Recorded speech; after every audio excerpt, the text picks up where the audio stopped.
Bonsoir tout le monde et bienvenue à mon Facebook Live hebdomadaire. Donc, nous sommes aujourd'hui mardi le 9 avril et je vous souhaite la bienvenue sur ma page publique. Je me présente, Marilyn Coulombe.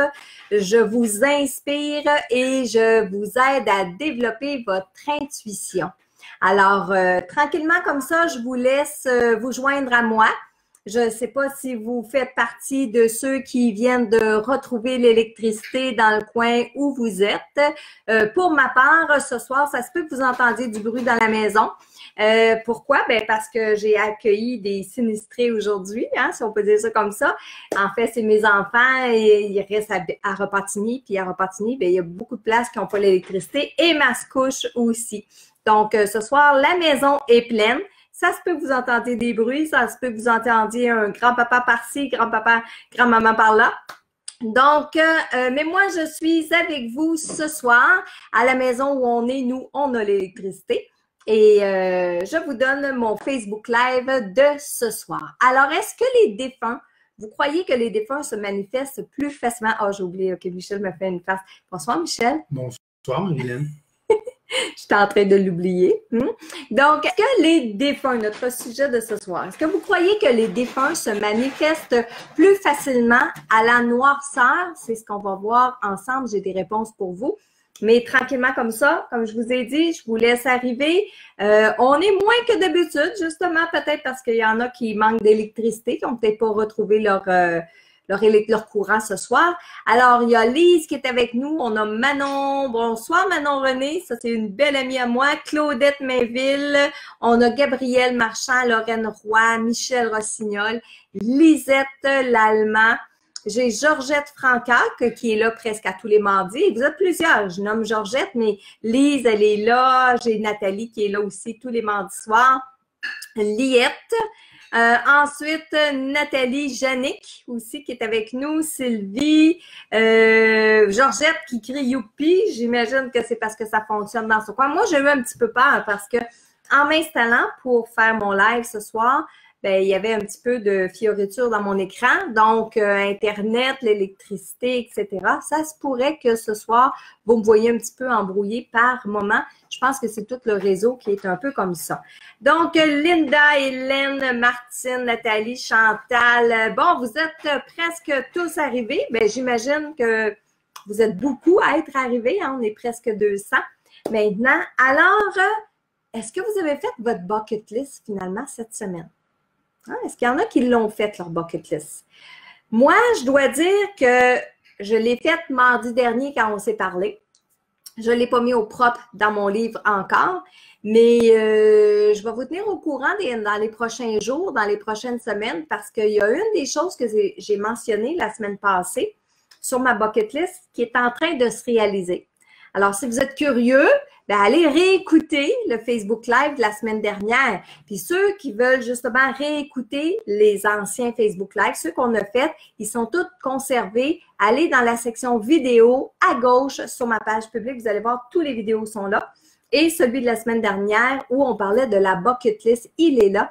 Et allez vous amuser à deviner qu'est-ce qui va se réaliser sur ma bucket list dans les prochaines semaines. Moi, je vais vous tenir au courant. Est-ce qu'il y en a qui ont répondu s'ils avaient fait leur bucket list? Michel, est-ce que tu as eu le temps de voir ça passer, toi? Non, pas encore. Je suis encore au stade juste de regarder les commentaires. De regarder les commentaires de gens qui arrivent, hein? Puis là, j'ai un oreille qui écoute. Oui, ma liste est faite et est longue. Ça, c'est Liette Bouchard qui a fait sa liste. Moi, j'ai plus rien qui défile, moi. Ah, OK. Bon. J'ai comme un bug, moi. Oui, Henriette aussi, elle écrit qu'elle a un petit peu de difficulté avec... OK, c'est revenu. C'est revenu. Bon, parfait. OK. Alors, on y va avec notre sujet de la soirée. Est-ce que les défunts se manifestent plus facilement quand on est dans une période de noirceur? Et si j'ai choisi ce thème-là, c'est parce que depuis 2 jours, il y a des gens qui sont en pleine noirceur, ils n'ont pas d'électricité. Donc, quand ils arrivent, quand le soleil se couche, ceux qui sont restés à la maison chez eux, qui n'ont pas été dans la famille, chez des amis, bien, il faisait noir à partir de 8 heures. Puis quand on dit noir, c'est le noir total. OK?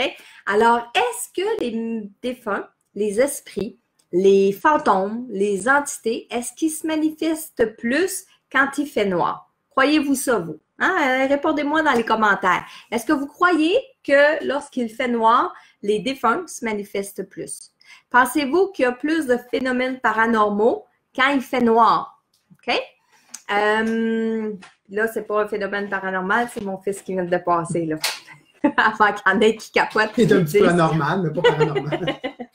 Avant qu'il y en ait qui disent « Ah, on a vu quelque chose passer! » Donc, est-ce que vous pensez, vous, que pendant la noirceur, il y a plus de manifestations? En fait, c'est vrai, puis c'est pas vrai. C'est vrai dans le sens où, imaginons une seconde que les défunts soient dans votre énergie. Parce que lorsque vos défunts viennent vers vous, ils viennent par rapport à vos énergies. Très peu de défunts vont venir dans une maison pour la maison, à part si ça a été leur maison à eux. Si dans leur maison à eux, il reste encore leur objet, leurs vêtements et tout ça, leur énergie est encore pleine dans la maison. Donc, c'est possible qu'ils reviennent dans la maison parce que leur énergie est encore là. Mais, je vous donne un exemple. Votre papa est décédé il y a 10 ans et entre-temps, vous êtes déménagé. Et vous vous demandez, est-ce que mon papa vient pareil chez moi? Dans la réalité, ce n'est pas tant chez vous qui va suivre vos énergies à vous, votre couleur, votre aura, vos énergies. Alors, les défunts, comme ils s'approchent de vos énergies, et ça, je l'ai déjà dit dans une autre discussion qu'on a eue ensemble, les défunts vous voient sous la forme d'énergie. Ils n'ont plus d'yeux physiques. Donc, ils ne vous voient pas de forme physique. Ils ne vous voient pas si vous avez changé la couleur de cheveux, vous avez des lunettes nouvelles, vous avez des vêtements neufs, vous avez perdu du poids, vous avez pris du poids. Les défunts ne voient pas ça. Ils n'ont pas d'yeux physiques. Ce qu'ils voient, eux, c'est votre énergie dans votre aura, comment ça se dégage. Donc, si on est en période, par exemple, pour aller se coucher, et on se prépare, on commence à relaxer, hein, on est beaucoup plus détendu, on s'en va se coucher, on ferme les lumières, on s'étend dans notre lit. Bon, on s'apprête. Et là, il fait noir, on est relax, on est tranquille, et là, on perçoit des choses. On perçoit des présences, on perçoit des manifestations, on peut voir quelqu'un au pied de notre lit et tout ça. Pourquoi ça se produit plus le soir? Pourquoi ça se produit plus la nuit? Mais c'est tout simplement parce que les défunts nous sentent plus réceptifs. Ça, c'est dans un premier temps. Donc, quand on est en période de noirceur, quand on est en période de tranquillité, quand on est en pause, quand on est en détendu, les défunts le ressentent dans notre énergie et ils vont avoir tendance à plus se manifester. Si je prends l'exemple suivant, vous êtes en grande discussion avec votre conjoint et c'est toute une discussion, OK? Est-ce que, par exemple, votre sœur arrive dans le décor puis elle s'approche de vous? Est-ce que vous pensez qu'elle va venir vous déranger? Mais non, parce qu'elle voit que vous êtes en grande discussion avec votre conjoint. Donc, elle va attendre que vous vous calmiez, elle va attendre que vous parliez plus, elle va attendre que vous soyez tranquille pour vous aborder. Mais j'ai envie de vous dire, les défunts, c'est exactement la même chose qu'ils font. Mais comme je vous ai dit, eux ne vont pas voir avec leurs yeux physiques que vous êtes en discussion avec une autre personne. Eux, ils vont le voir dans vos énergies. Alors, quand ils vont voir dans vos énergies, encore une fois, que vous êtes plus détendu, vous êtes calme, vous êtes relax, vous êtes seul, bien, ils vont avoir tendance à vouloir plus se manifester, à attirer votre attention. Alors, quand on s'en va se coucher le soir, que toutes les lumières sont éteintes, qu'il fait noir partout tout autour de vous, est-ce que les défunts ont plus de chances de se manifester? La réponse, elle est oui, parce que vous êtes plus détendu. Dans un deuxième temps, quand je disais oui et non, c'est que les défunts, on les ressent plus le soir, on les ressent plus quand on est en période d'arrêt, de pause, de détente, que quand on est occupé à faire quelque chose. Donc, est-ce qu'ils se manifestent plus le soir? Moi, j'ai envie de vous dire oui, parce que dans un premier temps, ils nous voient plus relax, mais dans un deuxième temps, j'ai envie de vous dire, le défunt, il peut se manifester à n'importe quel moment de la journée. Il peut être aussi tannant ou avoir autant besoin d'attention le matin, quand vous vous levez, que le soir, quand vous allez vous coucher. Mais, à ce moment-là, ce que vous allez faire, c'est au moment de vous coucher, vous pouvez poser la question. Vous pouvez poser la question à votre défunt. Est-ce que papa, tu es avec moi ce soir? Est-ce que maman, tu préfères être avec moi le matin? Hein? Vous pouvez poser la question. Puis, je dis ça. Les défunts, ils savent pas le temps parce que le temps n'existe pas de l'autre côté. Donc, ils savent pas si on est le matin, si on est le soir, mais encore une fois, ils le savent par rapport à nos énergies. Hein? Si on est détendu, on s'en va s'allonger dans notre chambre à coucher, c'est différent que si on est en train de se brosser les dents le matin ou même être assis tranquille devant la télévision le matin. Il y a une différence pour nos défunts. Mais eux, tout bonnement comme ça, ils ne savent pas du tout si on est le matin ou si on est le soir. OK? Maintenant, il y a une autre chose aussi. Quand arrive comme ça la noirceur, j'ai envie de vous poser la question, tiens, est-ce qu'il y en a qui ont peur de la noirceur? Est-ce qu'il y en a qui ont peur du noir? Répondez-moi dans les commentaires. Faites juste me dire oui, j'ai peur du noir, non, j'ai pas peur du noir, oui, depuis que je suis tout petit, j'ai peur du noir. Écrivez-moi dans les commentaires si vous avez peur de la noirceur, OK? Puis là, Michel, il va me dire un peu ce que vous répondez. On va défiler. Puis je répète, hein, tiens, pendant qu'on est dans la période de questions, si vous avez des questions à me soumettre, ça serait le fun que vous mettiez le mot « question » juste avant. Ça va vous permettre à Michel de pouvoir repérer vos questions. Le monde commence à connaître un peu la Oui, chose, hein? Parce que les questions que j'ai présentement, ils ont tout le mot question. Ils ont tout le mot Pendant question. que le monde répond, est-ce que je peux t'en poser une tout de suite? Ben oui, parce que je vois ça, là, il y en a qui répondent, OK, parce que je vais revenir avec ça, là, le sentiment à la noirceur. Vas-y, Michel. Oui, il y a Guylaine Anctil qui te demande, la nuit, on est plus sur la même fréquence que les défunts alors? Ben, c'est pas. Ben oui, Guylaine, je pourrais dire qu'on est plus sur la même fréquence, mais dans la réalité, la fréquence, c'est le calme, c'est être détendu. C'est un état de conscience qui est modifié. Moi, j'appelle ça aussi de cette manière-là, c'est-à-dire un état de conscience modifié. Par exemple, dans la vie de tous les jours, il faut que je sois alerte parce que j'ai des gens qui attendent après moi, j'ai une discussion, j'ai une réunion qui s'en vient, je suis complètement réveillée. Il y a le stress de la journée aussi. Il y a le stress de la journée aussi qui est là. Donc ça, là, c'est l'état d'éveil complètement réveillé. Je pourrais dire sur une échelle de 1 à 10, on est à 10. OK? Ensuite, je décide de m'asseoir puis de relaxer. Puis à un moment donné, je suis partie dans une émission. J'écoute une émission sur la télévision ou sur mon ordinateur ou peu importe, puis je suis un peu dans la lune. Oups, on vient de changer d'état de conscience. OK? Ensuite, on décide de s'asseoir puis de faire une méditation. Et là, on ferme nos yeux puis on s'en va en méditation. État de conscience modifié. OK? Je m'en vais chez un hypnothérapeute. L'hypnothérapeute, Michel, je t'entends compter. Excuse-moi. On s'en va chez l'hypnothérapeute. L'hypnothérapeute nous met sous hypnose. On est dans un état de conscience modifié. Et quand on arrive, par exemple, au niveau 5, on est complètement endormi. On est dans un état de conscience modifié. Donc, tout ça, c'est des états de conscience modifiés qui fait que, effectivement, le soir, quand il fait noir, la nuit, quand on dort, on est dans un état de conscience modifié qui s'apparente à celui des défunts.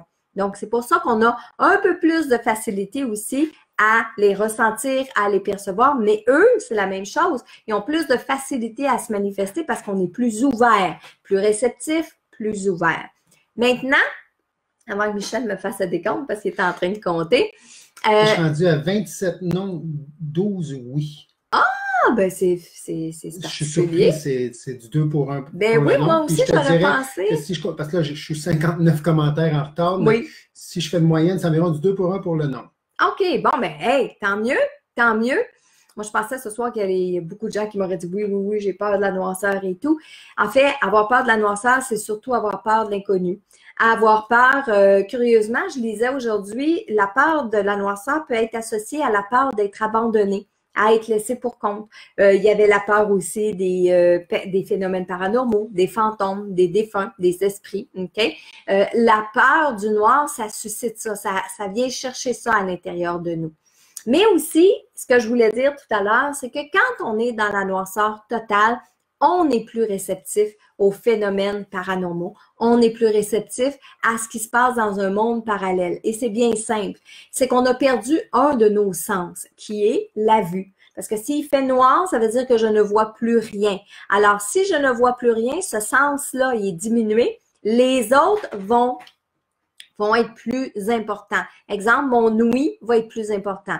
vous allez voir, puis ceux qui l'ont vécu là, dans les derniers 24 heures, quand il fait le noir total, c'est fou comme on entend beaucoup plus de bruit que quand les lumières sont toutes allumées. Puis pourtant, est-ce qu'il y en a plus? Non. C'est juste qu'on prête plus attention au bruit parce qu'on a perdu un de nos sens. Même chose au niveau de sentir les odeurs. Vous seriez surpris. Installez-vous dans le noir total et sentez les odeurs. Vous allez voir que vous allez ressentir beaucoup plus que les yeux ouverts. D'ailleurs, on aurait dû mettre sur notre bucket list, Michel, aller manger dans le noir, le restaurant Le Noir. Je ne sais pas s'il y en a parmi vous qui sont déjà allés dans ce restaurant-là. C'est un restaurant où, lorsqu'on entre, tout est noir. Et c'est, si je me souviens bien, c'est des aveugles qui font le service et c'est noir. On va manger notre assiette, on voit pas ce qu'on mange, on voit absolument rien, et on va manger notre assiette complètement dans le noir. Mais moi, j'aurais plus peur de qu'est-ce qu'il va y avoir dans l'assiette que qu'est-ce qui fait noir. qui fait noir. Mais les gens qui sont allés vont le dire, ils dégustent beaucoup plus, les aliments goûtent plus, les aliments sentent plus. Mais dans la réalité, c'est pas la cuisine qui est différente, c'est le fait qu'on n'ait pas la vision, tout simplement. Alors, c'est pourquoi, oui, on est plus réceptif dans le noir parce que nos autres sens sont beaucoup plus acerbés, qu'on dit, ils sont beaucoup plus présents. OK? Alors, Michel, est-ce qu'on a d'autres questions? Parce qu'on y va tranquillement, là, on entre dans la période des questions. C'est rare que tu me fais participer de bonheur comme ça, c'est pour ça? Ben oui, hein, ben écoute, c'est parce que ce soir, je voulais parler de la noirceur, je voulais parler est-ce que les défunts se manifestent plus à la noirceur et tout ça. Mais j'ai envie d'aller aussi avec les questions. Sylvie La Liberté dit, j'aurais peur seulement dans un cimetière. Faut que je vous raconte ça.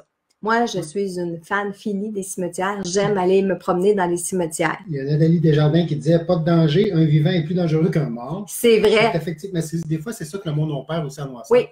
Ils n'ont pas peur nécessairement des morts, ils ont plus peur de ce qui peut se passer. Ben, quelqu'un rentre dans la maison. Il y a un commentaire de Jean René aussi, je voulais te lire. Oui. Je n'ai pas peur de la noirceur, mais j'aime pas fermer ma porte de chambre. Quand je me couche, il faut qu'elle reste ouverte. Ben, moi, je suis comme ça. Puis au début de notre relation, la fermer, hein? Au début de notre relation, c'était un petit conflit entre moi et Michel parce que lui, il aime dormir la porte fermée.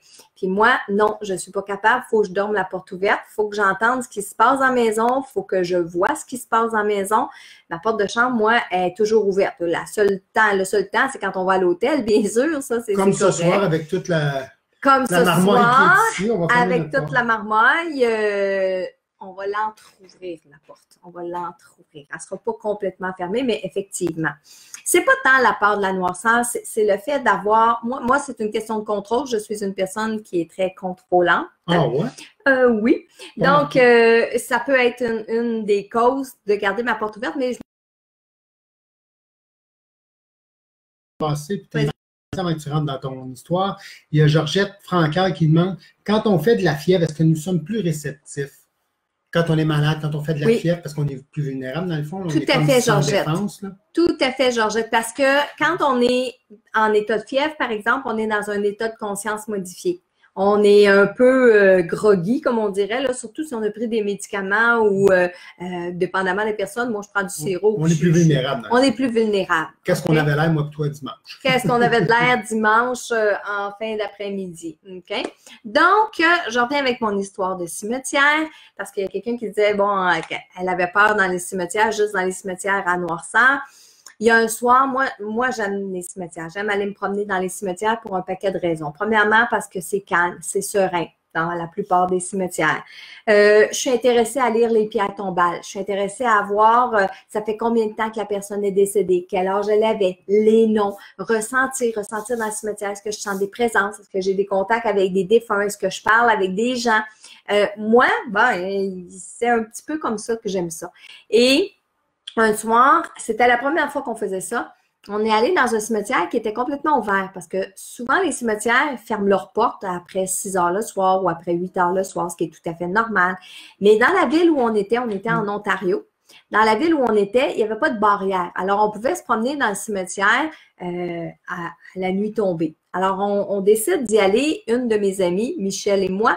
et on s'en va dans ce cimetière-là. Il fait complètement noir, là, complètement noir. Moi, j'avais apporté des bâtons d'encens. J'avais apporté de la sauge avec moi. Et quand on est descendu de la voiture pour aller se promener dans le cimetière, j'avais allumé mes bâtons. Puis je me promenais avec mes bâtons. Puis je voulais vivre l'expérience d'être dans un cimetière à la noirceur. C'est la première fois que je faisais ça. Michel m'a suivi sur quoi? 25 pieds à peu près? 25 pieds. Après ça, il y a eu la chienne. En bon québécois, il y a eu la chienne. Il a reviré de bord. J'étais fatiguée. Ah oui, hein? Il a reviré de bord. Mon ami aussi. Puis ils sont allés m'attendre dans la voiture pendant que moi, je me promenais dans le cimetière. Puis là, Michel était là. Viens-t'en donc, là. Viens-t'en donc. Il est assez tard. Viens-t'en donc. Ah oui, maudite folle. Viens-t'en donc. Il voulait absolument que je rentre dans la voiture. Puis moi, non. Je voulais vivre quelque chose. Puis quand je m'en suis revenue vers la voiture, on a entendu du bruit. Mais écoutez, je ne peux pas confirmer que c'était. Est-ce que c'était un oiseau? Est-ce que c'était quelqu'un d'autre? Est-ce que c'était un phénomène paranormal? Michel voulait absolument que j'embarque dans la voiture puis qu'on s'en aille. Puis ça n'a pas pris de temps que mon ami est sorti du cimetière avec la voiture. Bien entendu, je partage pas cette passion-là avec tout le monde, vous comprenez bien. Mais est-ce qu'on doit avoir peur dans un cimetière? Bien, écoutez, comme je vous ai dit, on est plus réceptif quand il fait noir. Donc, s'il y a des manifestations, s'il y a des esprits qui sont présents, oui, on va plus les ressentir quand il fait noir parce qu'on est plus réceptif et non pas parce qu'il y en a nécessairement plus. D'accord? Michel, bon, Marie Blais aussi, j'adore me promener dans les cimetières. Il y a Marie-France Laplante qui dit « Je suis directrice funéraire et j'adore visiter les cimetières. » Oh, répète-moi son prénom. Marie-France Laplante. Marie-France. J'en avais un autre, je pense que c'est Nathalie Desjardins qui travaille aussi, travaille aussi pour le cimetière. OK. Je vais essayer de le retrouver. Oui, c'est possible. Lisette qui dit « Moi, mon chum veut de la lumière, moi, je veux du noir. C'est pas facile. » Et ça m'amène à dire aussi dans la noirceur, si vous avez des enfants, je ne sais pas si William et Gabriel sont là ce soir, si Kevin, Jennifer sont aussi là, mais quand vous avez des enfants qui ont peur de la noirceur, moi, je vous dirais, laissez-les dormir avec une lumière parce que dépendamment pourquoi, parce que je sais qu'il y a des enfants qui vont vouloir faire ça pour étirer l'heure du dodo. Il y a des enfants qui vont être comme ça pour attirer l'attention, c'est sûr et certain. Mais on les connaît, nos enfants. On est capable de voir dans leur visage s'ils ont vraiment peur, s'il y a vraiment quelque chose qui les fatigue. OK? Si moi, je recule dans mon enfance, oui, j'avais énormément peur. Puis en fait, je me souviens encore aujourd'hui, là, c'était pas de la noirceur que j'avais peur. Je les sentais. Je sentais le monde parallèle. Je sentais les esprits. Je les sentais. Je peux pas dire que je les voyais, par exemple. Je peux pas vous raconter que petite, à part un épisode, je peux pas dire que je les voyais, mais je les sentais. Nous, la maison à Montréal, on était sur 2 étages. Et mon père, quand arrivait l'heure, il me disait « Mimi, va te coucher ». Et avec mon père, il n'était pas question d'étirer l'élastique, etc. Fait que Mimi, elle montait les escaliers. Mais juste avant de monter les escaliers, un soir sur 3, je savais avant même de monter les escaliers qu'une fois que je serais rendue en haut, je devais passer par la chambre de mes parents pour aller dans ma chambre. Je savais que la porte du balcon serait ouverte.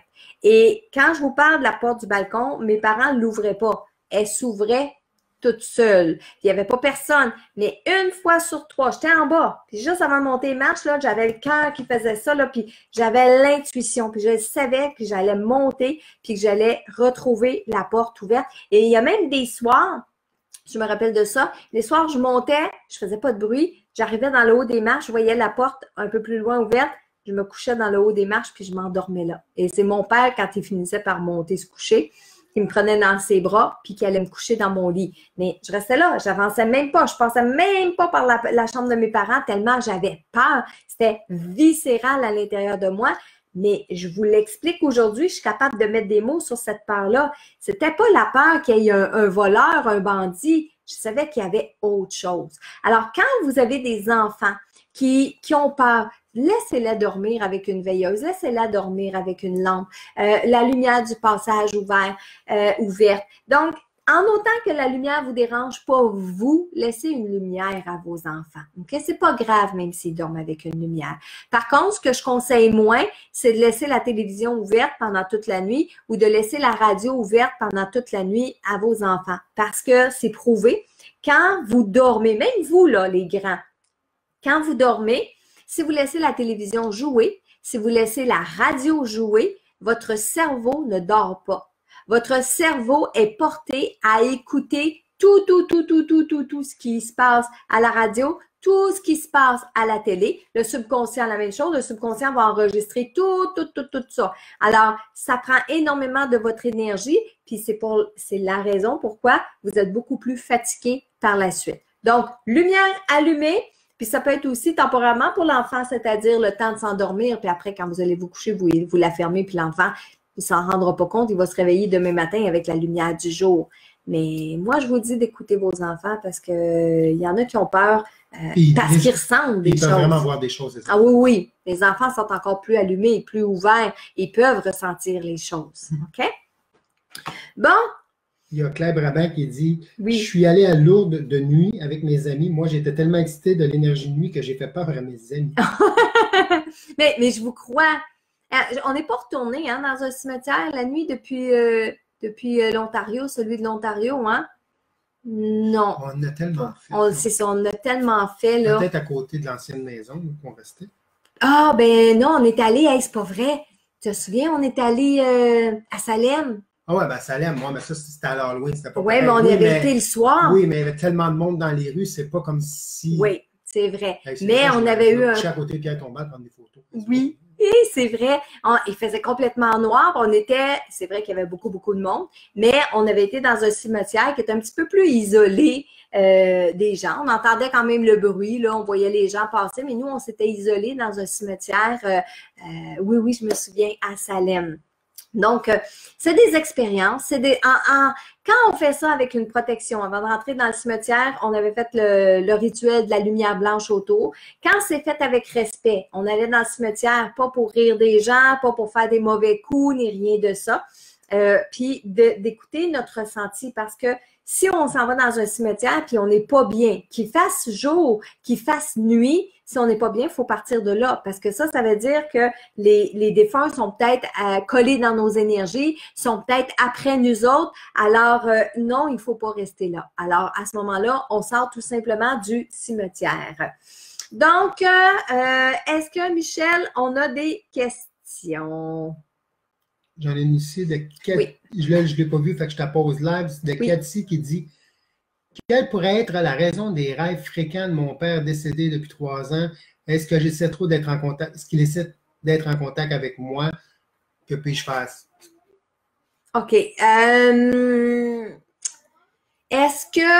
puis-je faire? Ben, avant de vous coucher, demandez à papa qu'il soit clair dans vos rêves. OK? Et oui, ça vient un peu avec le sujet de ce soir. On est plus réceptif la nuit, mais là, à ce moment-là, on est dans le rêve. Mais on va parler d'être réceptif quand on a les yeux ouverts, quand on est en pleine noirceur, mais qu'on est en période d'éveil. Alors, ce que moi, je vous dirais, c'est avant de vous coucher, demandez à votre père qu'il vous donne une réponse claire ou qu'il vous donne son message d'une façon claire. C'est bon? Tantôt, je te disais, c'est Nathalie Desjardins qui a travaillé 10 ans dans des cimetières comme responsable des enterrements. Ça, c'est quelque chose. Oui, ça, c'est quelque chose. Puis, un jour, on va inviter quelqu'un, justement, qui a déjà travaillé dans ce milieu-là pour venir nous raconter certains phénomènes. Parce que j'ai déjà eu comme client des thanatologues, des gens qui venaient dans mon bureau, puis ils pratiquent la thanatologie dans les résidences funéraires et qui m'ont raconté un paquet de phénomènes. Puis pour eux, ben, des fois, ça les rendait inconfortables parce qu'ils ne comprenaient pas qu'est-ce que ça voulait dire ou pourquoi le phénomène se passait comme ça. Mais je pense que c'est, encore une fois, des expériences qui peuvent être intéressantes, des anecdotes qui peuvent être intéressantes aussi. OK? OK, Guylaine qui me dit que William et Gabriel sont là, qui me dit salut, salut les garçons. Il y a Geneviève Morin qui a une question. Oui. Est-ce plus facile de voir nos défunts dans le noir, c'est-à-dire de définir des ombres différentes qui bougent? Pour certaines personnes, oui, ça va être plus facile dans le noir. Bon, moi, je vais parler pour mon expérience personnelle, puis je l'ai vu passer tantôt pour certaines personnes. Les défunts, premièrement, ils sont là n'importe quand, de jour comme de nuit. Moi, je peux les voir autant dans le jour, je peux les percevoir et les voir autant dans le jour, les lumières toutes bien grandes allumées, que les percevoir le soir. Mais encore une fois, je le répète, souvent, on est beaucoup plus réceptif quand il fait noir. Est-ce qu'on peut voir des ombrages? C'est un petit peu plus facile de voir des ombrages, mais des ombrages avec de la lumière. On s'entend, je devrais plus dire des faisceaux lumineux quand il fait noir que des ombrages, parce que des ombrages, c'est déjà noir. Et ça, je vais répondre à une question que j'ai vue passer de Julie Turcotte tantôt. Oui, j'ai essayé de la prendre en photo, mais je l'ai perdue. OK, je l'ai lu. Tu l'as lu, OK. Donc. Je l'ai lu, puis elle revient souvent, cette question-là. Quand on est concentré à faire quelque chose, on voit une ombre passer. Dans notre vision périphérique, on voit une ombre passer. Premièrement, je voudrais rassurer tout le monde. Quand on voit une ombre comme ça passer, c'est pas systématiquement négatif. OK? C'est pas systématiquement les personnes de l'ombre. J'ai lu ça en quelque part, il faut que j'aille faire mes recherches là-dessus. Mais c'est pas systématiquement négatif parce que si vous regardez votre ombrage à terre, elle est de quelle couleur votre ombrage? Elle est noire, elle est grise, elle est noire, elle est foncée parce que c'est un ombrage. Alors, quand on est concentré sur quelque chose, notre vision, elle est en ligne droite. Alors, toute la vision périphérique ici, c'est dans nos yeux, c'est un endroit qui n'est pas si développé que ça, à part si on est des conducteurs fréquents sur la route, comme les chauffeurs de taxi, ceux qui conduisent des véhicules lourds, ceux qui conduisent des camions, ceux qui sont sur la livraison, tout ça. Ceux qui sont sur la route, on le sait très bien, la vision périphérique, elle est hyper importante parce qu'il faut qu'on ait les yeux tout partout. Mais quand on fait du travail de bureau, on n'a pas besoin d'avoir les yeux tout partout. On a souvent les yeux fixés en avant de nous. Alors, notre vision périphérique, elle n'est pas si développée que ça. Alors, quand on est concentré à la maison à regarder la télévision, ou on est concentré à lire un livre, on est concentré à faire quelque chose, oups, on vient de voir quelque chose passer dans notre vision périphérique. Ce qu'on a vu passer, l'ombre, parce qu'on qualifie ça d'ombre, dans la réalité, c'est de l'énergie qu'on vient de voir passer. Puis, on l'a vu sur une autre fréquence. C'est comme si avec votre vision périphérique, vous voyez sur un plan parallèle au nôtre. OK? Alors, notre vision, bien en ligne droite, on voit ce qui est dans le monde physique. Notre vision périphérique, comme elle est moins développée, on voit ce qui est dans un monde parallèle. Alors, les ombrages qui passent comme ça, tout près de nous, sont la présence de personnes qui sont décédées, sont la présence des entités qui nous entourent, peuvent être la présence des anges, de l'ange gardien. Donc, c'est vraiment l'énergie qui passe chaque côté de nous qu'on est capable de capter avec notre vision périphérique. Et comme je le dis, souvent, ceux qui ont la vision très développée ne vont pas nécessairement voir les ombrages parce qu'elle est développée, ils sont habitués. Mais nous qui sommes moins habitués, c'est là qu'on va voir les ombrages passer. Alors, encore une fois, je répète, voir des ombrages passer, c'est pas synonyme de mauvais esprit, de négatif, etc. Non, non, non, non. C'est simplement une énergie qui vient de passer. OK? Ensuite, qu'est-ce qu'on a, Michel? Il y a Nancy Laure qui... Excusez-moi. Il y a Nancy Laure qui te demande, quand tu dors et que tu sens quelqu'un qui te serre très fort et que tu ne peux pas bouger et même crier. OK. Nancy, je pense que ce que vous parlez, c'est la paralysie du sommeil. Et la paralysie du sommeil, je vais revenir, je vais vous l'expliquer. La paralysie du sommeil, c'est quand on s'en va se coucher le soir. Notre âme, à toutes les nuits, va sortir de notre corps physique puis va aller voyager, va aller rêver. Notre âme, elle est sortie de notre corps physique. Okay? Donc, ça veut dire que mon corps physique est couché ici, dans le monde matériel, dans le monde physique, dans le lit. Et mon âme, elle, la petite partie invisible qui est à l'intérieur de nous, elle s'en va se promener. Elle s'en va se promener dans les différentes dimensions, etc. Et quand on est sur le point de se réveiller, notre âme, elle revient pour s'installer doucement dans notre corps physique. Et quand elle s'installe dans notre corps physique ici, elle se prend la place, on se réveille, puis on est bien. Mais qu'est-ce qui arrive si le corps physique se réveille avant que l'âme ait pu entrer dans le corps physique? Mais le corps physique, il se réveille, mais il manque l'âme. Et il manque ce morceau-là pour fonctionner comme il faut à 100%. Alors, on est couché dans notre lit, là, puis on a comme l'impression que quelque chose qui veut rentrer sur nous, quelque chose qui nous tient fort, quelque chose qui est pesant, mais dans la réalité, c'est l'âme qui essaie de rentrer à l'intérieur du corps physique, qui essaie de se replacer à sa place dans les corps subtils. Mais notre corps physique et notre cerveau, lui, il panique. Donc, c'est comme si je vous disais que le corps vivant, le corps physique se mettait à vibrer à 100 km/h, alors que l'âme, elle arrive tout doucement à 30 km/h, puis elle essaie de rentrer dans un corps qui vibre à 100 km/h. C'est pas possible. Donc, il faut que l'âme et le corps vibrent au même niveau. Une fois que l'âme et le corps vibrent au même niveau, l'âme entre dans le corps physique et la paralysie, elle est finie. Mais c'est très, très, très, très, très, très, très rarement un esprit qui veut entrer sur vous, dans vous, qui veut prendre possession de votre corps. C'est très, très, très, très, très, très, très rarement, je vous le répète, ce que vous sentez comme pression, c'est votre propre âme qui essaie de rentrer dans le corps physique. Alors, je l'ai dit maintes et maintes fois, quand cette situation-là arrive, qu'est-ce qu'on fait? On essaie de garder notre calme, on respire, et là, ça finit par passer. Mais essayez de vous en rappeler la prochaine fois. Essayez de vous rappeler ce que Marilyn elle a dit la prochaine fois. D'accord? Ensuite, qu'est-ce qu'on a aussi? Ça passe tellement vite. OK, j'ai Chantal qui demande, ici Chantal Major qui demande, est-ce qu'on a tous des défunts qui passent près de nous sans que l'on s'en aperçoive? Chantal qui pose cette question-là? Oui, ça arrive. Ça arrive qu'il y ait des défunts qui passent autour de nous. Oui, hein, les chaises craquent. Ça arrive que les défunts passent autour de nous souvent, souvent, souvent, puis on n'en a pas conscience. C'est vrai. C'est vrai. J'en ai vu une passer aussi, Marcel. Je peux la retrouver parce que... C'est ça, il y en a que j'ai pas le temps de prendre. J'ai Hélène Arsenault. J'ai Hélène Arsenault pendant que tu cherches. Oui. J'ai un petit-fils qui fait des terreurs nocturnes. Que peut-on faire pour l'aider? Répète-moi ton prénom. Hélène. Hélène, vous allez aller dans ma section vidéo et il y a justement un live que j'ai fait sur les cauchemars et les terreurs nocturnes.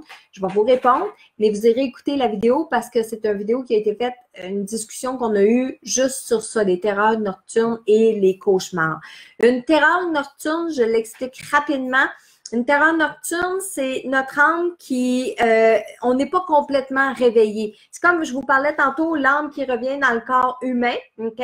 Mais c'est possible parfois que l'âme, elle est revenue, mais pas complètement. Alors, le corps humain est capable de s'asseoir, il est capable de crier, il est capable de bouger, mais il n'est pas conscient. Parce que remarquez bien un enfant, quand il fait une terreur nocturne, vous essayez de le secouer puis de dire « regarde-moi », puis son regard, il est vide. Les yeux sont le reflet de l'âme. OK? Les yeux de la personne qui est en état de somnambulisme, qui est en état de terreur nocturne, ses yeux sont vides.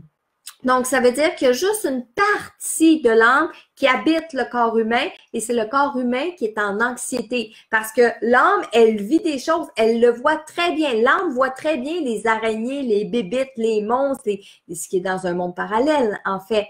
Mais le corps humain réagit sur le plan physique. Au lieu que ça se passe tout en rêve, ça se passe à moitié en rêve et à moitié dans le plan physique. Alors, les terreurs nocturnes, comme je vous ai dit, allez écouter la vidéo, j'en parle plus amplement.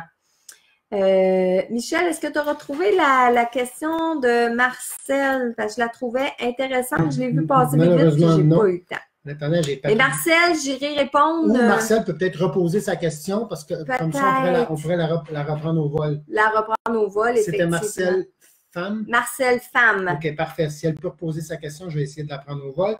En attendant, il y a Patrick Giroux qui te demande, est-ce possible que tôt le matin, on était sur la même. C'était sur la même. On était sur la même. Il m'est déjà arrivé de voir un vortex, un genre de tourbillon électrostatique qui se déplace vers moi. À mon ancien appartement, cela est arrivé qu'à quelques reprises. Oui, puis Patrick, est-ce que c'est possible le matin? Oui, parce que le matin, hein, là, la noirceur, elle n'est plus là. Mais le matin, on est aussi dans un moment très réceptif parce qu'on arrive de voyage, justement.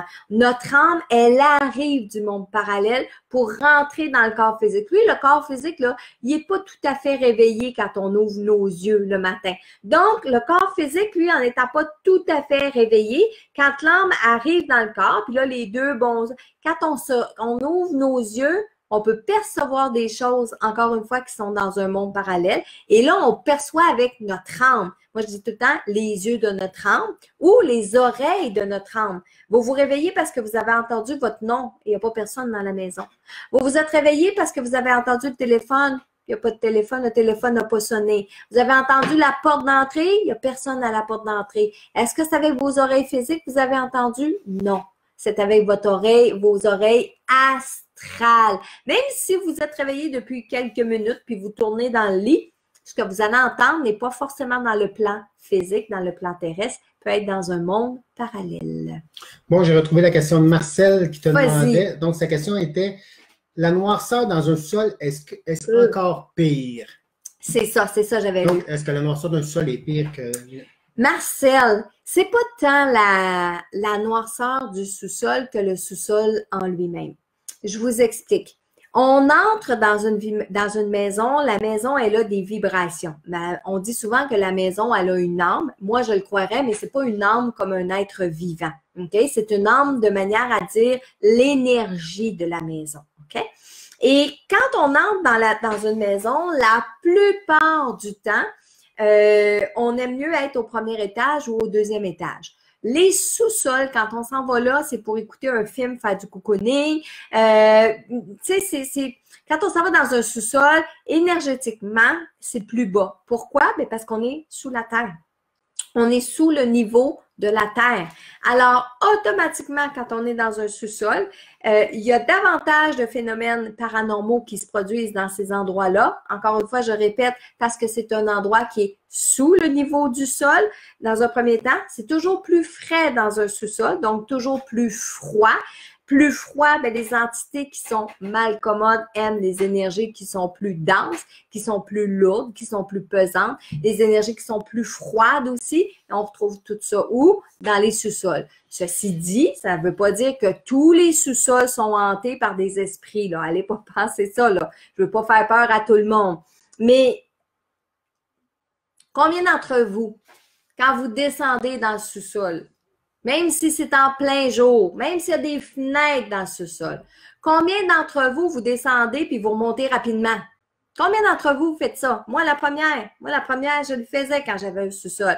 Je descendais en bas, puis quand je remontais, mon Dieu, j'avais donc je me dépêchais de remonter, OK? Pire le soir, c'est sûr et certain, parce qu'encore une fois, je répète, on est plus sensible, on est plus réceptif quand il arrive la noirceur. Il y a le fait aussi, tantôt, Georgette demandait quand on fait de la fièvre, quand on est malade, mais aussi ce qui arrive le soir, c'est qu'on est plus fatigué. Puis, donc, on est moins alerte. Là, j'ai une question de Lise Fortier qui se rapporte un peu à ce que tu parles. Les médicaments peuvent-ils nuire dans notre sommeil? Oui, tout à fait. Tout à fait. Les médicaments ont des effets secondaires. Et par les effets secondaires, parmi les effets secondaires, c'est qu'on est parfois moins réceptif ou parfois plus réceptif.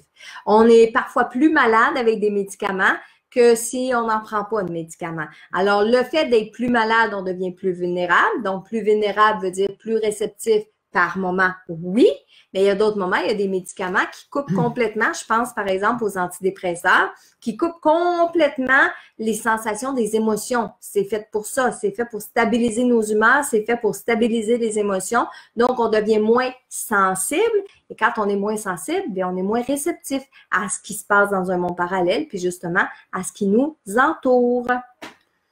Il y a Amélie Gaudreau qui fait une question, mais c'est comme un commentaire aussi, je vais te le lire, puis tu vas sûrement en parler. Ça doit être quand on est sur le point de s'endormir ou qu'on rêve qu'on manque le pied, qu'on risque de tomber ou qu'on fait un sursaut. Donc ça revient à ce que je disais tantôt, quand on s'en va se coucher le soir, notre corps physique, il commence à s'endormir. Notre âme, elle commence à sortir de notre corps physique pour aller voyager à travers les rêves. Mais si le corps physique n'est pas tout à fait endormi, c'est-à-dire le mental, le cerveau, là, le côté qui analyse, qui rationalise et qui analyse tout ça, Donc, lui, là, si c'est pas endormi, l'âme, elle est excitée, elle a hâte de sortir, elle a hâte d'aller rêver, il y a plein d'expériences qui l'attendent, elle veut sortir. Mais le corps physique, il dit « Hey, qu'est-ce qui se passe là? C'est pas normal. » Et là, l'âme fait « Oups! » Elle revient dans le corps physique. Et c'est là qu'on a des spasmes. C'est là qu'on a l'impression qu'on vient de tomber d'un building, qu'on a manqué une marche. Le sursaut qu'on fait, c'est un début de sortie de corps. OK? Parfait. Qu'est-ce qu'on a droit? Il y a Joël Benoît qui dit « J'ai déjà vu au milieu de la nuit un moine encapuchonné en noir au pied de mon lit. Il n'y avait pas de visage. C'est quoi? » Bon, ça peut être une catégorie d'entité. J'ai parlé il y a quelques lives passés, je vais vous monter un dossier là-dessus dans les cas de walk-in, par exemple. J'ai parlé aussi, je pense que c'est le live qui a suivi, j'ai parlé, je parle justement, c'est avec Patrick Giroux qu'on a parlé d'extraterrestres, les gris, les reptiliens, tout ça.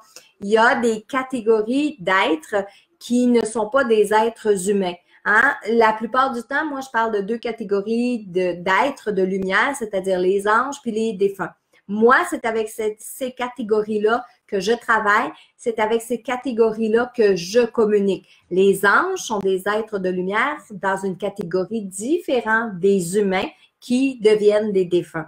Mais dans un monde parallèle, dans les univers parallèles, il existe d'autres sortes de personnages, d'autres sortes d'entités. Et les moines qu'on voit souvent avec des capuches font partie d'une catégorie bien particulière. Est-ce que ils sont forcément négatifs? Je pourrais pas vous répondre. Je pourrais pas vous répondre. Moi, j'ai vu un gris une fois dans une consultation, c'est pas agréable, mais je peux pas dire que j'ai eu peur puis que c'était ultra négatif. Mais c'est sûr que quand c'est pas agréable, on a plus tendance à mettre ça du côté négatif, bien sûr. Mais est-ce que ce moine-là voulait vous dire quelque chose? Est-ce qu'il était là tout simplement pour vous observer parce qu'il passait dans votre plan physique? C'est une possibilité. Est-ce que c'est votre âme qui était dans une autre dimension et c'est vous qui étiez et c'est vous qui étiez dans sa dimension? Ça, c'est une possibilité, hein? Vous savez, quand vous vous réveillez, là, puis quand vous avez l'impression de vous réveiller, puis que vous dites « il est dans ma chambre », posez-vous la question, est-ce qu'il est vraiment dans votre chambre ou c'est vous qui êtes dans sa dimension? Parce que ça arrive qu'on est sur la dimension des autres personnes. Par exemple, quand on rêve la nuit, notre âme s'en va sur d'autres dimensions. On ne reste pas dans le plan physique nécessairement. Joël qui dit qu'elle étouffe dans les sous-sols. Moi, je peux dire que les sous-sols, c'est pas ma pièce favorite. Henriette a dit « Je reste dans le sous-sol, tu es en train de me faire peur. » Henriette, non, faut pas. Il y a des sous-sols qui sont très bien aménagés. Je pense entre autres à notre ami Patrick quand il vivait dans son sous-sol. Mon Dieu, c'était tellement beau ce sous-sol-là. En fait, ils appellent ça des demi-jardins parce qu'il y a des condos qui sont dans les demi-jardins. Alors, c'est comme les demi-sous-sols, ils sont pas complètement dans les sous-sols.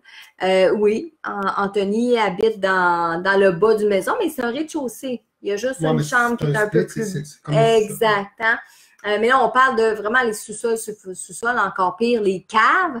Donc, Henriette, je pense pas que tu restes dans une cave, mais peut-être justement dans un sous-sol, dans un demi-sous-sol. Moi, ici, dans la maison qu'on occupe, on n'a pas de sous-sol, c'est une cave. Donc, c'est Michel qui va chercher les choses qu'on met en storage dans la cave en bas. C'est très rare. Je suis peut-être descendue 2 fois en 2 ans. C'est pas un lieu que j'aime, ni me sentir bien là. Puis encore une fois, là, j'ai pas peur qu'il y ait des étrangers qui soient là. Pas du tout, hein? Ginette Évêque qui dit « Oui, c'est vrai, on monte vite quand on va au sous-sol. » Je suis pas toute seule. Puis, j'ai eu en consultation dans la dernière année 2 jeunes filles, dont une, c'était la fille d'une collègue auteure avec moi, Sarah.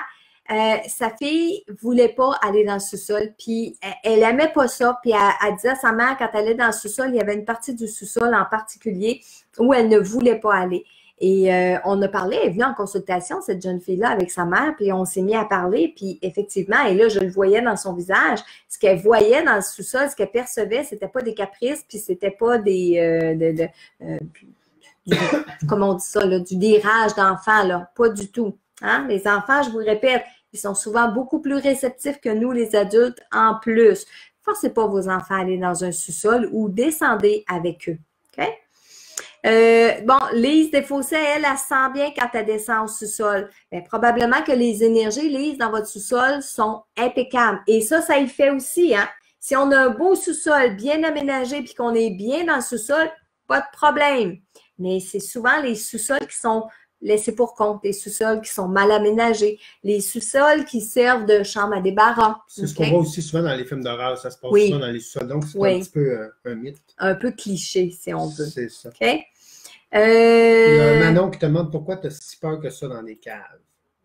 C'est pas que j'ai peur, c'est que je suis plus réceptive.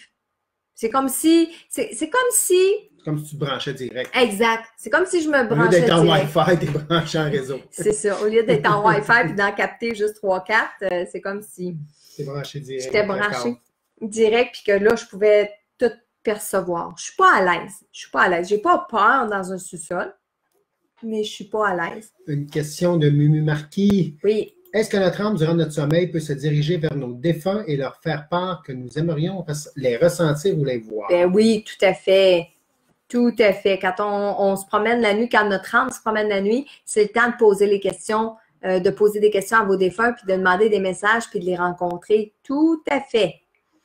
Il y a Sylvie, c'est pas vraiment dans le thème, mais je vais t'en poser quand même.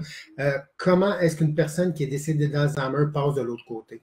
Oui, je vais y répondre. Même si ce n'est pas tout à fait dans le thème de ce soir, je réponds. Ça s'apporte un petit peu, c'est pour ça que je t'appose. Quand une personne vit de l'Alzheimer, a la maladie d'Alzheimer avant de décéder, il y a beaucoup de ces personnes-là qui, une fois décédées, vont retrouver la mémoire de l'autre côté, mais il y en a une partie qui vont être encore en confusion pendant un certain laps de temps. C'est-à-dire qu'ils ne réaliseront pas qu'ils sont décédés. Pourquoi? Là, je vais y aller sur ma théorie à moi. Quand on développe la maladie d'Alzheimer ici, pour moi, c'est l'âme qui commence déjà à sortir du corps humain et que le corps humain, ben, il reste une petite partie d'âme, juste assez pour le faire fonctionner ici sur le plan terrestre. Et là, quand je parle de la maladie d'Alzheimer à ce niveau-là, je parle au moment où est-ce que la personne ne parle presque plus, ne s'alimente presque plus. Je parle pas du début d'Alzheimer où est-ce que la personne elle raconte la même histoire 3 fois parce qu'elle a oublié. Je vous parle pas du début d'un cas d'Alzheimer quand la personne reconnaît pas son enfant ou mélange ses enfants avec une autre personne. Non, mais celle qui commence vraiment à perdre la notion. Quelqu'un qui ne parle presque plus ou qui est plus capable de prononcer les mots parce que la maladie est assez avancée. Ça, je vous dirais, ma théorie, c'est que l'âme est presque sortie déjà du corps. Alors, je pourrais quasiment dire que la personne est à moitié morte. On pourrait employer cette expression-là. Ça veut dire qu'une fois que la personne décède, elle arrive de l'autre côté. Si elle a été en confusion pendant longtemps, ça se peut qu'elle ne se rende pas compte qu'elle est décédée, puis que la confusion, je dis bien la confusion et non pas la maladie d'Alzheimer. Donc, la confusion reste au niveau de l'âme pendant un certain temps.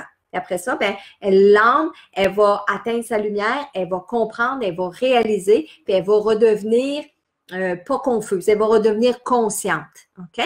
Mais il y a d'autres gens qui vont décéder de la maladie d'Alzheimer, puis vont arriver de l'autre côté, ils vont reprendre leur conscience assez rapidement, puis ils vont être ce qu'il y a de plus normal.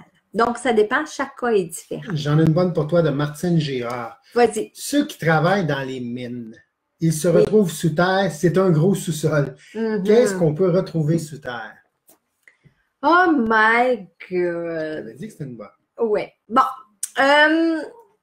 Je vous ai dit tantôt, Marilyn, j'ai pas peur des sous-sols. C'est vrai, j'ai pas forcément peur des sous-sols, mais moi, je cherche toujours des lieux où il y a de la lumière. Ça, c'est. Puis, on dirait, là, je vais vous confirmer quelque chose depuis quelques années. Plus je vieillis, plus j'ai besoin que ce soit lumineux dans ma maison, que j'ai besoin que ce soit lumineux à mon bureau, que j'ai besoin de lumière tout partout. OK? Les sous-sols, on s'entend que c'est pas la place où il y a le plus de lumière, c'est pas le plus lumineux. Donc, ça peut être une des raisons pour lesquelles je suis moins à l'aise. Puis, on dirait peut-être qu'avec le temps, je suis de moins en moins à l'aise. Mais il y a une autre chose aussi. Moi, je suis claustrophobe. J'aime pas être pris dans un endroit où il n'y a pas de fenêtre du tout. J'aime pas, je me souviens, on avait été en voyage en quelque part, puis il fallait juste passer en dessous on était dans un souterrain, puis il fallait juste passer, puis donc se mettre en petit bonhomme pour passer en dessous d'une roche, puis remonter debout de l'autre côté. Bien, ça m'a pris tout mon petit change, le cœur qui bat fort comme ça. Et pourtant, là, le mur à traverser n'était pas épais à traverser. Mais je peux vous dire, je m'en souviens encore. On avait visité les grottes en Italie. Hein? On avait visité des grottes. Les plafonds étaient quand même assez hauts. Ça m'a pris tout mon petit change pour aller me promener dans ces endroits-là. Puis à ce moment-là, c'est pas tant les énergies qu'on va ressentir parce que là, j'étais plus dans mon ressenti, j'étais dans mon mental. Dans ma survie, exactement. Parce que quand on a des peurs, la peur, c'est dans le mental, c'est pas au niveau de l'âme. Donc, ceux qui sont dans les mines et qui travaillent dans les mines, effectivement, ils travaillent dans un endroit où le taux vibratoire peut être bas, dépendamment des mines. Parce qu'il y a des mines de minéraux où est-ce que l'énergie, elle est à son maximum. Elle est encore plus forte que si on était au 18e étage d'un immeuble, OK? Mais il y a des mines où c'est vraiment une énergie qui est beaucoup plus basse. Mais je vous comparerais les gens qui vont travailler à cet endroit-là à ceux qui travaillent dans les hôpitaux à longueur de journée ou ceux qui vont travailler dans les salons funéraires ou ceux qui travaillent au service à la clientèle ou aux réceptions des plaintes, OK? Mais quand on est dans les mines, vous posez la question aussi, qu'est-ce qu'on peut retrouver? Moi, je crois très fortement qu'il y a de la vie intraterrestre, c'est-à-dire à l'intérieur des montagnes, à l'intérieur de la Terre. Moi, je crois qu'il y a de la vie. J'ai jamais vu, j'ai jamais eu de contact, mais au niveau de mon ressenti, c'est ce que je ressens. Au niveau de mon vécu, d'avoir ressenti en regardant des montagnes, ressenti en marchant montagne, d'avoir ressenti qu'il y avait quelque chose en dessous, oui. Mais est-ce que j'ai été témoin? Pas encore. Donc, ceux qui travaillent dans les mines, peut-être qu'ils ont eu des phénomènes. Peut-être qu'il s'est passé des choses. C'est une possibilité. OK. Bon, hop, je viens de voir Marc-André Bastien. Il y avait une question. Est-ce que, comme... Hop, attendez, je ne veux pas la perdre. Je l'ai ici. Vas-y. Est-ce que c'est vrai que nous vivons dans une fausse matrice dirigée par des extraterrestres qui sont là pour se nourrir de nos émotions négatives comme positives et qui demeurent... Elle passe vite. Elle passe vite, là. Positive et je suis pas capable de la rattraper, moi. Serait le big boss de la fausse matrice? C'est plus une question sur les extraterrestres. Bouge pas, je la tiens, je la tiens, je la tiens. J'essaie de la lire à chaque fois, ça part. Ouais, hein? OK, bouge pas, je vais essayer de la tenir avec mon curseur. Est-ce que c'est vrai qu'on vit dans une fausse matrice, nourrir d'émotions négatives, big boss de la fausse matrice? J'ai entendu dire que lorsque l'on... La lumière, quand on voit un piège des extraterrestres, pour qu'on se réincarne. Marc-André. Marc-André, j'aime beaucoup, beaucoup, beaucoup, beaucoup votre question. J'adore votre question parce que dans ce que vous dites là, c'est pas extraterrestre. En fait, je veux m'expliquer. Il y a des gens qui vont lire ça et qui vont dire « Oh my God, c'est élevé, c'est weird. » OK? Oui, pour une grande majorité de gens, le sujet que vous parlez de la fausse matrice, des reptiliens, se nourrir d'énergie négative et positive, pour beaucoup de gens, c'est tiré par les cheveux. Mais il y en a d'autres qui vont y croire et je fais partie des gens qui y croient à ça. De là à dire qu'on est dans une fausse matrice, je ne suis pas rendue là encore, Marc-André. Mais j'ai déjà rencontré quelqu'un qui est venu me parler justement de la matrice, qui m'a expliqué sa théorie de la matrice, puis de la façon qu'il l'expliquait, on pourrait croire qu'en ce moment, on est dans une matrice, puis je le croirais. Mais est-ce que le fait de s'incarner dans un univers qui ici présentement est sur la Terre ou qu'on soit dans un autre univers, à chacun des univers, c'est une forme de matrice? J'y croirais. Les mots que vous utilisez, on pourrait dire qu'on est sur un plan terrestre puis que le big boss, c'est Dieu. Bon, Dieu pour nous, les croyants, Allah pour d'autres, Bouddha pour d'autres, univers pour d'autres. On pourrait mettre... En fait, Marc-André, vous savez, c'est tous des mots qu'on va utiliser. Mais je croirais que on n'est pas tout seul ici sur le plan terrestre. Même quand on croise des humains, est-ce qu'ils sont 100% humains ou est-ce qu'ils sont une autre catégorie d'êtres, mais qui ont un habit d'être humain? Je vais revenir pour vous parler d'un live comme ça. Je vais faire des recherches, je vais faire des expériences, mais je vais revenir vous parler de ça. Parce que cette théorie-là, en grande partie, j'y crois. Peut-être que les mots seraient différents, comment je les apporterais, mais ça dépend du vécu de chacun puis des expériences de chacun, bien entendu. Mais très intéressant, Marc-André, votre question. OK, qu'est-ce qui... Il y a Marie-Ève Sancartier qui te demande, je dors dans un sous-sol, est-ce que ça peut modifier certains comportements comme l'anxiété et le stress dans la vie de tous les jours? Moi, je le croirais. Moi, je le croirais, mais encore une fois, faites vos expériences de vie. Comment vous vous sentez dans le sous-sol? Est-ce que vous vous sentez bien? Si vous vous sentez bien, il n'y a pas de problème à être dans un sous-sol.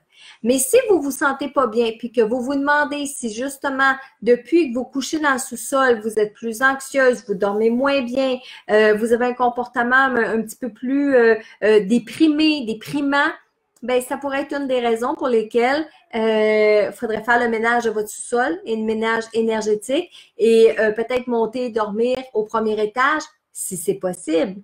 Et regardez bien, je vais aller vous parler de quelque chose parlant de dormir dans le sous-sol. Pour beaucoup d'entre nous, à l'âge de l'adolescence, on a veillé dans les sous-sols, on a dormi dans les sous-sols. Ça n'a pas été mon cas, mais j'ai connu des gens qui ont eu des enfants qui ont vécu dans un sous-sol. Regardez l'énergie de vos ados. Il y a la phase adolescent, je veux bien croire à ça. Mais regardez vos ados quand ils sont dans un sous-sol. Est-ce que vous avez l'impression qu'ils se traînent plus? Avez-vous l'impression qu'ils se dépriment plus? Avez-vous l'impression qu'ils s'enferment plus, qu'ils s'isolent plus? Si c'est le cas, bon nettoyage énergétique dans le sous-sol, bon nettoyage énergétique dans la chambre de votre ado. Puis si vous avez la possibilité de remonter l'ado au premier étage, moi, je vous dirais de l'essayer. Je vous dirais de le tester. Parce que les énergies de l'endroit peuvent influencer la personne qui vit à cet endroit-là, soit dans le sous-sol. Alors, je vois qu'on a beaucoup d'autres questions. Je vais essayer dans les jours qui suivent de venir vous répondre, mais je vous le dis tout de suite, j'ai pas toujours le temps de venir vous répondre. Je regarde ça ce soir, là. On est rendu à 741 commentaires. OK? 741 commentaires. C'est pas possible que j'ai pas le temps de tout vous lire ou de tout vous répondre, mais je vais faire mon grand possible. Michel, est-ce qu'on en avait peut-être une petite dernière? Ben, un petit peu drôle, là, je vais t'aller. Oh, vas-y. Geneviève Morissette qui demande, quelqu'un de son vent qui a dit qu'il va venir nous tirer les orteils, quand il va être mort, est-ce qu'il va s'en souvenir? Ah oui, il va s'en souvenir. Puis est-ce qu'il va le faire? Ça se peut que oui. Mais c'est une expression. C'est-à-dire que cette personne-là, une fois qu'elle va être décédée, elle va venir vous voir dans vos énergies. Pas forcément vous tirer les orteils, mais elle va venir vous voir. Elle part déjà avec cette idée-là. OK? Donc, oui, c'est une possibilité. Je vais voir sur ma feuille si je vous ai dit. J'en ai une petite dernière ici de Sylvie Galarneau. Vas-y. Quand je vais chez ma mère et que je dors dans le lit où mon père est décédé, j'ai l'impression d'être mieux et de ne plus avoir de douleur. Oui, puis c'est une question d'énergie. C'est une question d'énergie tout simplement. On peut être dans le lit d'un défunt.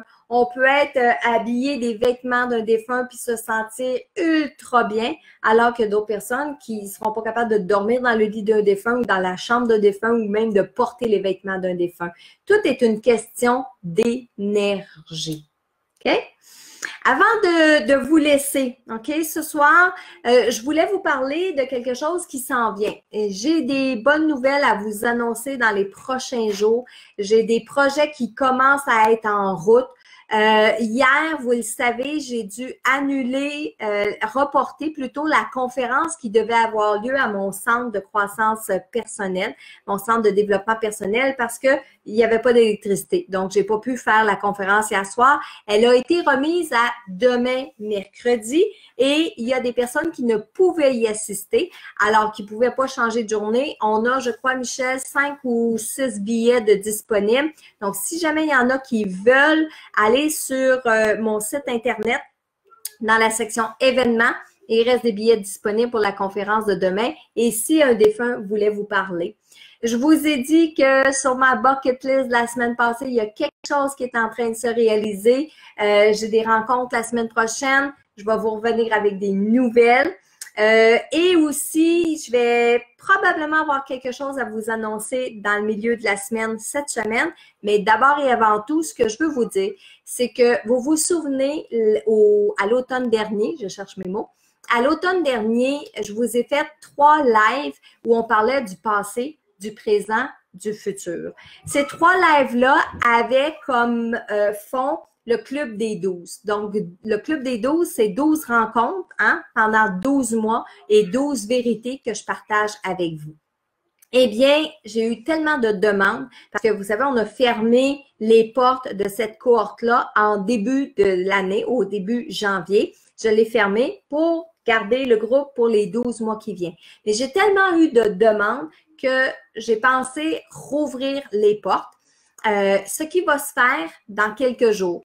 Alors, moi, ce que je vous suggère de faire, allez vous inscrire sur programme12.com. Je vous ai mis le lien en début de publication.